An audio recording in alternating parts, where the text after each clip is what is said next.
ہاتھ دعائیں مغفرت کے لیے خود بخود اٹھ جاتے ہیں، دوسری طرف جمہوری ہندوستان میں مسلمانوں کے دردناک واقعات اور ظلم و ستم کی روداد سامنے آتی ہے تو خون کے آنسو نکل پڑتے ہیں اور دل سے ایسی آہ نکلتی ہے کہ اگر ہمارے اسلاف اکابر کو اس کا تصور بھی ہوتا تو خدا کی قسم وہ لوگ کبھی اس ملک میں انگریزوں کی غلامی سے چھڑانے اور ہندوستان کو آزاد کرانے کے لیے اتنی بڑی قربانیاں نہ دیتے۔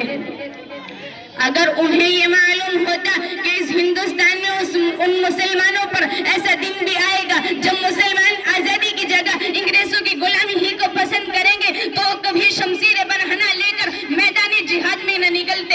اگر انہیں یہ معلوم ہوتا کہ جن مسلمانوں نے تحریک آزادی میں اپنے لہو سے مادر وطن کی پیاس بجھائی اور پھانسی کے پھندوں پر آزادی کا نعرہ بلند کیا، جن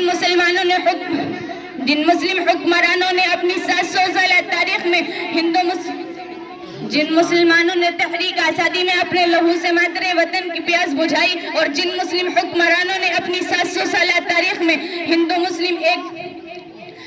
مسلم ایکتا کا چراغ روشن کیا تھا، آج انہیں غدار کہا جا رہا ہے، دیش کا دشمن بتایا جا رہا ہے۔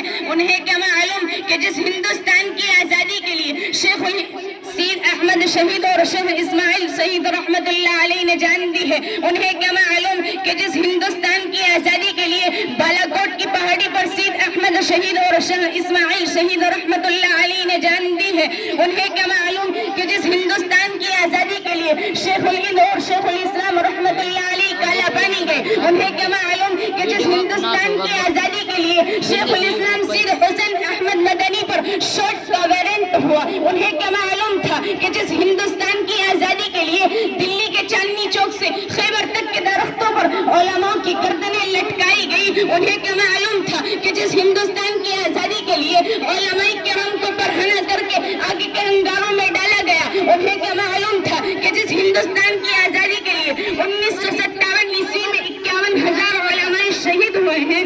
انہیں کیا معلوم کہ اس ہندوستان میں ان مسلمانوں پر ظلم و ستم کا پہاڑ توڑا جا رہا ہے، انہیں ان کے حقوق سے محروم کیا جا رہا ہے۔ برادران ملت، یہ مسلمانوں ہی کا احسان ہے کہ انہوں نے اس دیش کو قطب مینار کی بلندی دی، جامع مسجد کی پاکیزگی اور تاج محل کی خوبصورتی عطا کی ہے، ہندوستان کو جنت نما بنایا، اس کے وقار کو بلند کیا۔ مگر آج اس کا ثمرہ مسلمانوں کو کیا مل رہا ہے؟ بہاگل پور کے خوخار داستان، ملیانہ کلمناک واقعہ، مراد آباد کی لہو لہان عید، میرٹھ کے چلتے مکانات، بجنور کی دل خراش چیخیں، احمد آباد کا دل دوز ہنگامہ، جمشید پور کا ہولناک فساد، گجرات کا دل دہلا دینے والے نسل کشی کا یہی ثمرہ ہے۔ شیخ الہند حضرت مولانا حسین احمد مدنی، شیخ الاسلام حضرت مولانا ابوالکلام امام الہند مولانا ابوالکلام آزاد، مجاہد ملت حضرت مولانا حفظ الرحمن سیوہری رحمہ اللہ کی قربانیوں کا یہی ثمرہ ہے۔ محمد علی جوہر کے قربانیوں کا یہی ثمرہ ہے۔ حوالدار عبدالحمید کی جابازی کا یہی ثمرہ ہے۔ محمد عثمان کی فداکاری کا یہی ثمرہ ہے۔ ہزاروں علماء کی جد و جہد اور قربانیوں کا یہی ثمرہ ہے۔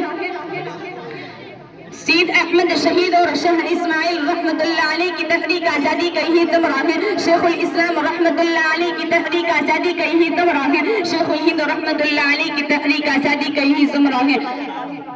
ملت اسلامیہ کے فرزندوں، یہ مٹھی بھر فرق پرست طاقتیں تمہارے دین کو ختم کرنے کی بات کر رہی ہیں، تم کو پاکستان بھیجنے کی بات کر رہی ہیں۔ ذرا ان کو بتا دو کہ یہاں کے ذرے ذرے پر ہماری پیشانیوں کے نشانات ہیں، یہاں کے چپے چپے پر ہمارے قدموں کی چھاپ ہیں۔